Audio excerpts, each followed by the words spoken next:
Salut à tous, on se retrouve pour l'épisode 3399 du Zap Image. On commence aujourd'hui en ce mardi 26 août avec des anniversaires comme d'habitude. Et on commence tout d'abord avec l'ailier droit de Strasbourg, Dylan Bakwa. Il fête aujourd'hui ses 23 ans et concernant ce joueur, un joueur de Strasbourg mais convoité par pas mal de clubs comme Nottingham Forest, et qui a Nottingham Forest envoyé une offre comme de 27,5 millions d'euros plus 7,5 de bonus pour Dylan Bakwa, ce qui fait 35 millions d'euros quand même de la part de Nottingham pour le joueur de Strasbourg.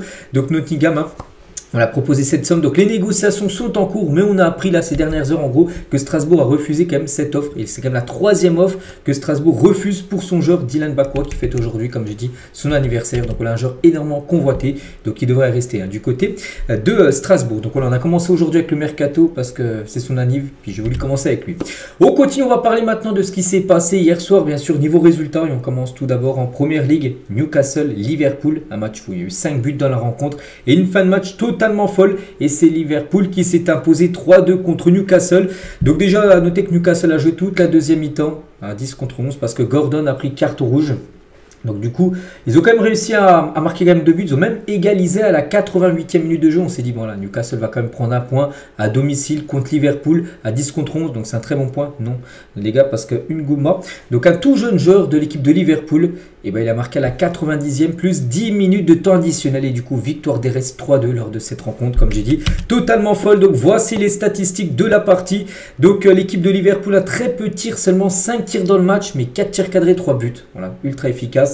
L'équipe de Newcastle, malgré qu'ils étaient un joueur de moins, et ben, ils ont eu plus de tirs, 10 tirs, mais seulement 3 tirs cadrés. Et 2 buts ont été marqués. Donc voilà, concernant les statistiques de cette partie.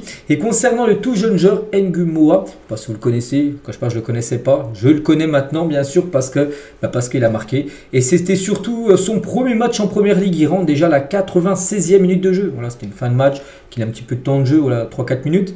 Il a été buteur 4 minutes après. Il ne pouvait pas rêver mieux pour ses débuts, tout simplement, ce tout jeune joueur. Il a seulement 16 ans. 16 ans, il joue déjà en première ligue, il a été buteur. Imaginez bien sûr la fierté de ses parents et même la joie du joueur. Donc voilà, c'est un rêve devenu réalité bien sûr pour le tout jeune joueur. Il est né le 29 août 2008, tiens, dans 3 jours. Il fêtera ses 17 ans. Et voilà, un tout jeune buteur, cet attaquant de l'équipe de Liverpool, et c'est sur une passe D de Mohamed Salah. Donc le but est venu voilà, de Salah. À noter que Szoboszlai, regardez, il a laissé passer le ballon entre ses jambes, magnifiquement joué bien sûr, Szoboszlai, et du coup Ngumoa était tout seul au deuxième poteau, puis il a réussi bien sûr à marquer devant le gardien bien sûr de Newcastle. Donc il devient quand même le 4e plus jeune joueur de l'histoire à marquer un but en première ligue. On peut voir Wayne Rooney en 3e, James Milner en 2e, et le premier c'est James Vaughan à 16 ans et 270 jours. C'est lui le plus jeune buteur de l'histoire du championnat anglais. Donc lui, il est quand même 4e. Donc là, immense respect bien sûr à ce tout jeune joueur. Je pense qu'on va souvent entendre parler de lui dans le futur. Et c'est vrai que l'attaque anglaise est assurée pour les années futures. Donc avec Rio Ngumoa, donc un joueur de Liverpool de 16 ans. Et aussi le jeune Max Domana, un joueur d'Arsenal qu'on avait parlé hier, où il a été... Enfin, il a joué aussi bien sûr avec les Gunners, il a même obtenu un penalty contre Leeds, il a seulement lui-même 15 ans, donc l'Angleterre peut compter sur eux bien sûr pour son avenir. Toujours sur ce match, les gars, on va parler aussi de Hugo Ekitike, parce que de nouveau il a été buteur, Hugo Ekitike. Et voilà, début de saison canon pour le Français avec les Reds. Donc 3 matchs, toutes compétitions confondues, déjà 3 buts et une passe D. Il avait marqué lors du Community Shield, malgré la défaite contre Palace au tir au but, il avait été buteur lors du match. Premier match de Première Ligue, il a marqué la semaine dernière. Deuxième match de Première Ligue, lui aussi il a de nouveau marqué. Donc voilà, Hugo Ekitike, des débuts totalement réussis du côté de Liverpool. Et toujours avec Liverpool, un nouveau record pour ce club aussi, parce que Liverpool a marqué un but à l'extérieur. C'est le 22e match d'affilée à l'extérieur en Première Ligue qui marque au moins un but. C'était jamais arrivé dans l'histoire du club. On peut voir là toutes les équipes qu'ils ont pu affronter à l'extérieur. Ils ont marqué à chaque fois au moins un but. Et cette série continue, bien sûr. Ils ont même marqué 3 hier lors du déplacement à Newcastle. Et concernant ce match, donc il n'y avait pas de Alexander Isak, bien sûr, du côté de Newcastle pour affronter Liverpool, peut-être son futur club. On verra ça. De toute façon, on le saura dans 6 jours, parce que dans 6 jours, c'est la fin du mercato lundi prochain. Mais en tout cas, il y avait des maillots. Isak est un rat. Sont vendus devant St. James Park, avant Newcastle-Liverpool, avec Isak sur le fond jaune et bleu par rapport à Ikea, bien sûr, et Ikea c'est suédois comme Alexander Isak. Donc voilà, les supporters n'en veulent plus du tout bien sûr d'Alexander Isak. Donc pour l'instant, il est toujours écarté du groupe. On espère qu'une issue positive lui soit trouvée pour aller à Liverpool, parce que revenir du côté de Newcastle, on pense que s'il venait vraiment à rejouer avec Newcastle, on pense qu'il recevrait bien sûr beaucoup de sifflets, bien sûr. Alexander Isak. Bref, concernant ce championnat anglais, donc c'était la dernière rencontre de cette deuxième journée. Donc du coup, le classement, donc seulement Arsenal, Tottenham, Liverpool sont à 2 sur 2. C'est les 3 équipes en tête, bien sûr, avec 2 matchs, 2 victoires. Donc Chelsea, ils ont 4 points. Bon, je ne vais pas citer bien sûr tout le classement, mais voilà, concernant ce classement, on peut voir surtout, on va parler de Manchester, déjà 16e. Manchester, c'est une catastrophe, seulement 1 point pris. Et c'est vrai que si on regarde les promus cette saison, que ce soit Sunderland, Burnley ou Leeds, ils ont déjà tous gagné un match. Bon, ils ont tous au moins une victoire, alors que Manchester, au bout de 2 matchs, toujours pas de victoire, une défaite, un nul. Donc voilà, saison peut-être galère, on n'espère pas pour les Red Devils, mais c'est que c'est une habitude comme ces dernières années quand même de flopper en PL. On continue, on quitte l'Angleterre cette fois-ci, direction l'Italie. On commence avec l'Inter Milan qui jouait son premier match de cette nouvelle saison de Serie A contre le Torino. Et victoire 5-0 de l'Inter, un résultat qu'ils avaient pris contre eux il y a à peu près 2 mois face au Paris Saint-Germain. Cette fois-ci, c'est eux qui ont passé 5 au Torino. Les buteurs, donc Bastoni, il y a Thuram qui a marqué un doublé, Lautaro Martinez a également marqué et Boni, nouveau joueur de cette équipe de l'Inter, également marqué. Donc magnifique victoire, 20 tirs, 9 tirs cadrés, 5 buts ont été marqués, bien sûr, par l'équipe de l'Inter Milan. L'homme du match, c'est Marcus Thuram. Félicitations à lui, comme j'ai dit, un double buteur pour ce premier match à la 36e et 62e. Donc il commence parfaitement cette nouvelle saison. L'attaquant français, il a noté qu'il a reproduit la célébration d'Mbappé. Mbappé, là, lors des 2 premiers matchs de Liga, il a fait cette célébration. Voilà, on ne sait pas trop ce que ça veut dire. Bref, il y a Marcus Thuram, grand ami de Kylian Mbappé. Il a reproduit la célébration de Kylian. On ne sait pas trop c'est quoi la désignation, bien sûr, de cette célébration. On continue toujours avec cette équipe de l'Inter. À noter que 2 Français ont effectué leur début officiel avec l'Inter Milan. Donc, il y avait Andy Diouf, un ancien joueur de Lens qui a été transféré il y a 3-4 jours du côté de l'Inter. Il a pu jouer quelques minutes, ce joueur qui a été acheté 25 millions d'euros avec bonus du côté de l'Inter. Et aussi Ange-Juan Boni, buteur, l'ancien joueur de Parme qui est arrivé aussi il y a quelques semaines. Donc voilà, une première parfaite pour eux, vu que un était buteur et surtout une magnifique victoire, 5-0. Et comme j'ai dit, donc Boni il est entré à la 67e et 5 minutes après, déjà son premier but du côté de l'Inter. Il y avait un autre match également en Italie, c'était entre l'équipe de Udinese et l'équipe d'Hellas Vérone, score final 1 partout. Pas de vainqueur lors de cette rencontre, on peut voir les statistiques du match. Et concernant l'homme de la partie, c'est le joueur de Vérone, donc Giovan Santana, qui a été élu homme du match de cette rencontre. Du coup, le classement, bon, c'est la première journée sur 38, donc voilà, c'est simple. Les équipes qui ont gagné sont devant, comme l'Inter en première position avec plus 5, 5-0. Ils sont devant Naples, la Juve, Como et Cremonese qui est actuellement à la 5e position de ce championnat italien. Direction l'Espagne. On commence tout d'abord avec Bilbao contre le Rayo Vallecano et c'est Bilbao qui s'est imposé 1-0. Sanset a été l'unique buteur du match, mais ça permet à Bilbao de prendre 3 nouveaux points. Donc voici les statistiques de la partie. Et à noter aussi la belle victoire de Retafe du côté de Séville, une victoire 2 avec un doublé de Lisso. Voilà, donc parfait bien sûr pour l'équipe de Retafe. Séville, c'est compliqué d'aller chercher des points chez eux, mais en tout cas Retafe l'a fait hier. Et du coup le classement après cette deuxième journée, ça, tous les matchs ont été joués la deuxième journée. Donc Villarreal, le Barça, le Real Madrid, Retafe et Bilbao sont les 5 équipes en tête. Les 5 équipes ont gagné leurs 2 premiers matchs. On revient en France, on va parler rapidement de la Ligue 2. Il y avait un match hier, le club de Pau contre l'équipe de Reims et c'est Pau qui s'est imposé 2-0 lors de cette partie. Félicitations à eux. 7 tirs, 5 tirs cadrés, 2 buts ont été marqués. Reims, il y a eu 7 tirs mais seulement une frappe cadrée.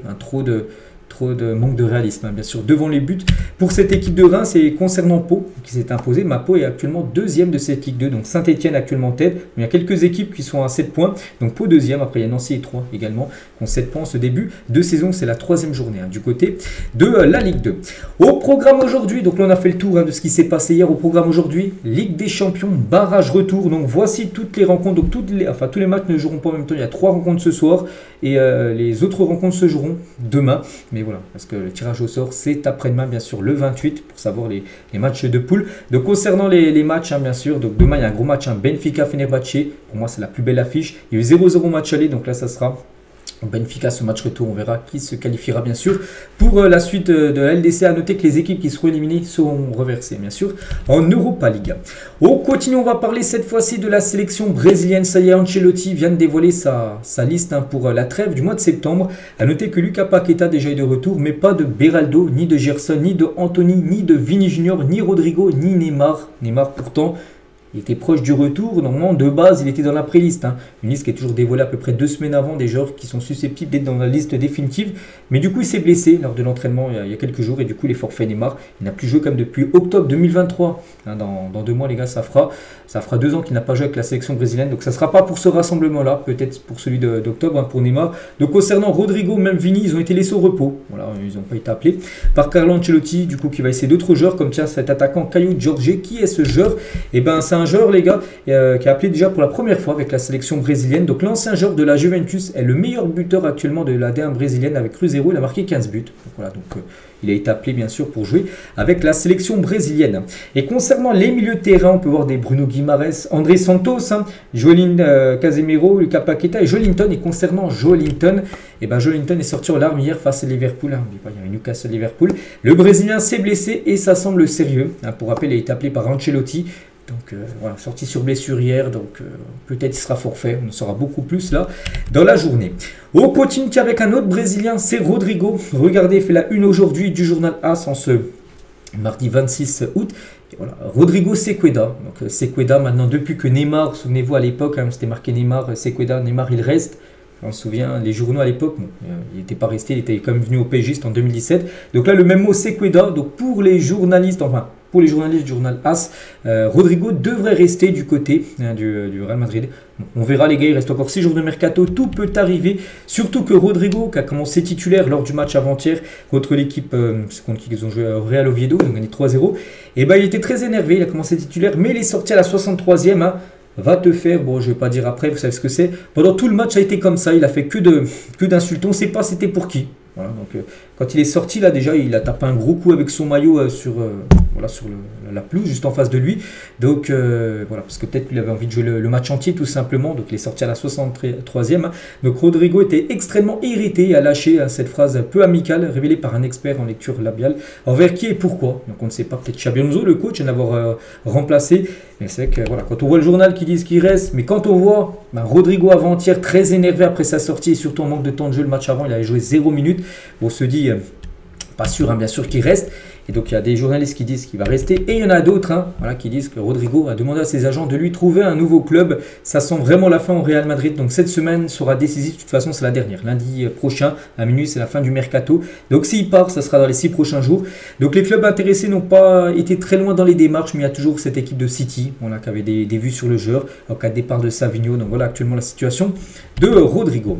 On continue, tiens, du côté toujours du Real Madrid. On va parler de Mbappé et Vini ont été victimes d'injures racistes lors du match avant-hier contre le Real Oviedo. Donc au stade Carlos Tartiere, lors de Oviedo Real Madrid, au moins 2 supporters ont imité des cris de singe. Hein. La Liga étudie le cas et envisage encore des sanctions, encore des problèmes en Espagne. C'est pas la première fois, surtout à l'encontre de Vini Junior. On envoie beaucoup de force bien sûr aux deux joueurs. On espère bien sûr que ces 2 personnes soient identifiées et exclues bien sûr de stade à vie. Toujours du côté du Real, on va parler également de Kylian Mbappé. Bon, voilà, de Mbappé, on apprend qu'il est officiellement le tireur de pénalty et de coup franc du côté du Real. Donc ça c'est plutôt une bonne nouvelle pour Kylian parce que surtout les pénaltys c'est quand même un exercice où tu peux mettre entre guillemets un but facile. C'est plus facile de marquer un penalty que voilà, dans le jeu où c'est un peu plus compliqué bien sûr. Donc voilà, ça sera parfait pour gonfler les stats bien sûr de Kylian. Et aussi les coups francs, ça sera lui le premier tireur de coups francs. Kylian quand il s'en tirera bien sûr, ça sera lui qui les tirera. Toujours du côté du Real, on va parler d'un joueur qui pourrait partir les gars. C'est Dani Ceballos et c'est surtout l'Olympique de Marseille qui rêve du milieu espagnol. Donc une discussion en cours pour un prêt avec option d'achat du milieu du Real Madrid. C'est Fabrizio Romano comme qui le confirme. Pour vous dire vraiment que c'est très fiable que oui Ceballos pourrait quitter l'équipe du Real. Imaginez débarquer en Ligue 1 peut-être du côté de Marseille. Donc Ceballos veut venir à l'OM parce que Marseille peut rêver du joueur et le joueur peut-être il dit non, bon, alors moi Marseille ça m'intéresse pas du tout, mais non, Ceballos lui est intéressé à l'OM parce qu'il sait que son temps de jeu du côté bien sûr du Real, il joue quasiment jamais bien sûr Ceballos, à l'OM il y a quand même des chances bien sûr qu'il ait une place de titulaire, donc c'est pour ça en plus un club quand même intéressant, un club où il y a une ferveur tout ça, un club qui va jouer en plus la Ligue des Champions, donc ça peut l'attirer bien sûr Dani Ceballos. Donc le Real Madrid demande entre 15 et 20 millions d'euros pour lâcher son milieu espagnol, donc sous la forme d'un transfert sec ou d'un prêt avec obligation d'achat. Les Madrilènes recherchent un milieu de terrain pour laisser partir l'Espagnol parce que s'il part, le Real Madrid cherchera un remplaçant. De toute façon, ça avait été dit il y a quelques semaines. En cas de départ, un joueur sera remplacé. Enfin, le joueur sera remplacé. Donc là, s'il part, un nouveau milieu pourrait débarquer au Real dans les 6 prochains jours. Concernant un ancien joueur du Real Madrid, bon, il était c'était fini son contrat, mais c'est Lucas Vazquez, légende quand même du côté du Real. Et ça y est, lui qui était libre, il a enfin trouvé son nouveau club, Here we go. Il va rejoindre le Bayer Leverkusen en Allemagne. Il arrive libre après son départ du Real Madrid. Ça pourrait se faire là, peut-être aujourd'hui. Et lui, c'est un défenseur droit et de base. Leverkusen avait plutôt ciblé Jonathan Klaus, mais du coup, c'est après l'échec Klaus que du coup que Leverkusen va plutôt faire Lucas Vazquez, parce que le Bayer Leverkusen n'a pas trouvé d'accord avec Nice pour Jonathan Klaus. Les négociations sont stoppées et l'opération semble maintenant compromise et maintenant quasiment mise à l'eau, on va mis de côté parce qu'ils vont plutôt faire, voilà, on va dire Lucas Vazquez. Le club allemand a jugé le prix fixé par Nice bien trop cher en gros pour Klaus, et du coup ils vont aller chercher gratuitement tout simplement Lucas Vazquez. Des infos également concernant Memphis Depay. Bon, Depay actuellement joue du côté des Corinthians au Brésil, mais il pourrait peut-être revenir en Europe. Donc c'est Fabrizio Romano qui le confirme, à 3 clubs européens ont approché l'attaquant, auteur comme de 33 buts sur les 11 derniers mois. C'est pas mal, c'est très très bien. Donc voilà, peut-être un retour de Depay en Europe. Ça ferait plaisir bien sûr de revoir le néerlandais. Concernant Adrien Rabiot, un joueur qu'on a beaucoup parlé bien sûr ces derniers jours, un coup il devait partir, puis maintenant c'est plus très sûr qu'il va partir. Donc d'après l'équipe, donc un retour de Rabiot à l'OM, c'est pas impossible, mais c'est difficile. Donc pour les dirigeants à Marseille, la balle est surtout dans le camp du joueur. Donc à l'heure actuelle, il n'y a plus de contact entre le joueur et Benatia. Mais n'oubliez pas que 2RB a ouvert la porte par rapport à un retour de Rabiot dans l'effectif du côté de Marseille. Concernant Reux, donc lui c'est officiel. Il a bien quitté Marseille pour aller du côté de Bologne. Et la réintégration de Rabiot à l'OM passe par des excuses de sa part. Il doit s'excuser. Voilà, devant le groupe, devant tout le monde, devant la direction, peut-être mettre aussi un message sur ses réseaux sociaux. Le club attend surtout une prise de position ferme, à des regrets, voire même une condamnation des propos de son entourage. Aussi que peut-être il demande à sa mère aussi de s'excuser de ce qu'elle a pu dire, parce qu'elle a été interviewée la semaine dernière. Elle n'est pas allée de main morte, elle a clashé un peu tout le monde, soit Benatia, Longoria, le club de Marseille, tout ça. Donc voilà, en gros, Marseille aimerait aussi avoir peut-être des excuses aussi de la part de la mère de Rabiot pour que son fils peut-être soit, on va dire, soit remis, on va dire, dans le groupe de Marseille. Donc on va suivre bien sûr de près ce dossier. Toujours du côté de l'Olympique de Marseille, niveau mercato, on a parlé de Ceballos, mais ça ne va pas être fini. N'oubliez pas que Benatia l'avait dit il y a quelques jours, que même 2h, il a dit qu'il peut avoir 4, 5, 6 recrues en fin de mercato. Donc là il reste plus que 6 jours, peut-être une recrue par jour du côté de Marseille. Je leur donnais, les gars est déterminé à rejoindre l'Olympique de Marseille. Il refuse de s'entraîner du côté de Bruges. Bruges a activé des pistes pour le remplacer, parce que là on a l'impression qu'il part au clash pour partir de Bruges, et lui a absolument envie de venir du côté de Marseille. Donc ça, on va suivre ce dossier de près. Très bon joueur, c'est un joueur équatorien, joueur peut-être que personne connaît parce qu'il joue à Bruges, il est équatorien, mais c'est un joueur, je pense, s'il arrive à Marseille, il aura une place directement dans le 11 de départ en défense. Concernant Emerson Palmieri, donc lui aussi serait proche de l'Olympique de Marseille. Le latéral gauche italien arriverait libre de West Ham. Donc voilà, Emerson devrait signer un contrat de 2 ans du côté de l'Olympique de Marseille. Donc c'est un transfert qui pourrait se faire à tout moment. Il y a aussi ce joueur, les gars, donc c'est l'Ivoirien Ahmed Junior Traoré. L'OM est très intéressé par ce joueur. L'ailier de Bournemouth est également apprécié par l'AS Monaco. Lyon avait on va tenter le coup, désolé, il y a quelques semaines, ça n'avait pas pu se faire. Il avait été prêté à la GOCR la saison dernière. Et ce joueur pourrait être également nouveau joueur de l'OM là dans les prochains jours. Et toujours avec Marseille, c'est également pas fini aussi sur le dossier Edon Zegrova. Même si la Juve est aussi très intéressée, et l'OM travaille toujours sur le dossier du Kosovar. Donc l'international kosovar souhaite venir. Donc la Juve n'avance plus sur le dossier. Du coup, Marseille a toutes ses chances de faire le genre de Lille qui devrait partir de Lille là, dans les prochains jours. D'autres infos mercato, on va parler de Tottenham tente le gros coup. Piero Hincapié et Arsenal aussi. Donc offre de prêt avec obligation d'achat de 60 millions d'euros des Spurs. Le joueur veut quitter le Bayer Leverkusen. Donc Tottenham sur le coup, mais attention, Arsenal aussi est intéressé. Et ce serait un gros coup dur aussi pour Tottenham de perdre ce joueur, en plus d'aller dans notre club. Ils ont déjà perdu Eze. Il va aller à Tottenham, du coup il est à Arsenal. Et ça pourrait peut-être la même chose avec Hincapié. En tout cas, Tottenham, Arsenal intéressé par le défenseur de l'équipe du Bayer Leverkusen qui souhaite partir. On va parler de Saint-Etienne qui refuse une offre de 7,5 millions d'euros pour un joueur de 16 ans. Donc il s'agit de Dylan Nguessan. Donc il est tout jeune, il est né en 2008. Donc aperçu en Ligue 1 la saison dernière. Et ce joueur, en gros, il a reçu une offre. Bon, le club n'a pas été dit, l'équipe qui était intéressée. Mais voilà, Saint-Etienne refuse une offre de 7,5 millions d'euros pour son tout jeune joueur. Toujours avec Saint-Etienne, on va parler aussi de Lucas Tassin. un attaquant belge, hein. Et c'est le Stade Rennais qui fonce sur Lucas Tassin. Donc le Stade Rennais va entrer en phase décisive avec les Saint-Etienne dans les prochaines heures. Donc l'attaquant belge est déterminé, désormais surtout la priorité du club breton, et surtout lui il est déterminé à quitter Saint-Etienne, que ce soit à Rennes ou un autre club. Il ne veut pas jouer en Ligue 2 cette saison. Donc voilà, le futur de Lucas Tassin devrait être loin du club de Saint-Etienne. Des nouvelles également de Mumbagna, donc l'attaquant de l'Olympique de Marseille, bon, qui joue très peu, hein. Il joue même plus du tout à Marseille vu les attaquants qu'il y a. Et ben Cremonense est proche d'un accord avec l'OM pour Faris Mumbagna, donc prêt avec option d'achat, hein, pour le joueur du côté de Cremonense, donc 300 000 € le prix pour le prêt, et option d'achat de 7 millions. Le joueur s'envole ce soir pour l'Italie. Cremonense, n'oubliez pas, en plus ils ont fait un gros coup. En première journée, ils ont gagné 2-1 à San Siro contre l'AC Milan. Une belle équipe, hein, une équipe promue, donc c'est qui mérite de jouer bien sûr en Serie A. Ils vont faire peut-être un attaquant et peut-être même un deuxième, les gars, un joueur que je pense que tout le monde connaît. Il s'agit de l'anglais Jimmy Vardy, et Cremonense veut signer également Jimmy Vardy. L'offre est dans les mains de l'attaquant anglais qui réfléchit avant de prendre sa décision. Actuellement, il est libre, hein. Il a quitté bien sûr l'équipe de Leicester, mais il n'a pas trouvé de nouveau club. Imaginez peut-être l'association inédite à Vardy-Mumbagna du côté de l'équipe de Cremonense. Du côté de l'AC Milan, les gars, Konrad Herder va signer du côté de l'AC Milan. Document validé et voyage autorisé. Visite médicale prévue aujourd'hui. Là, c'est marqué demain, mais c'est l'info d'hier. Donc, c'est prévu aujourd'hui sous tout OK. Ça pourrait se faire. 27 millions d'euros serait le prix du transfert. N'oubliez pas, de base, les gars, l'AC Milan avait ciblé Victor Boniface. Il a passé sa visite médicale, il a échoué. Un problème, je ne sais pas trop où. Peut-être au genou, j'en sais rien. Du coup, pas de Victor Boniface, du coup il leur fallait un plan B. Et c'est ce joueur danois qui devrait du coup être le nouvel attaquant du côté de l'équipe milanaise. Du côté du FC Barcelone, un départ imminent, c'est Inaki Peña qui va être prêté à Elche. Accord total trouvé entre toutes les parties. Le gardien prolonge jusqu'en 2029 avec le Barça avant son départ. Il va prolonger pour partir après. Cette opération permet aussi de libérer une place dans l'effectif pour l'inscription de nouveaux joueurs.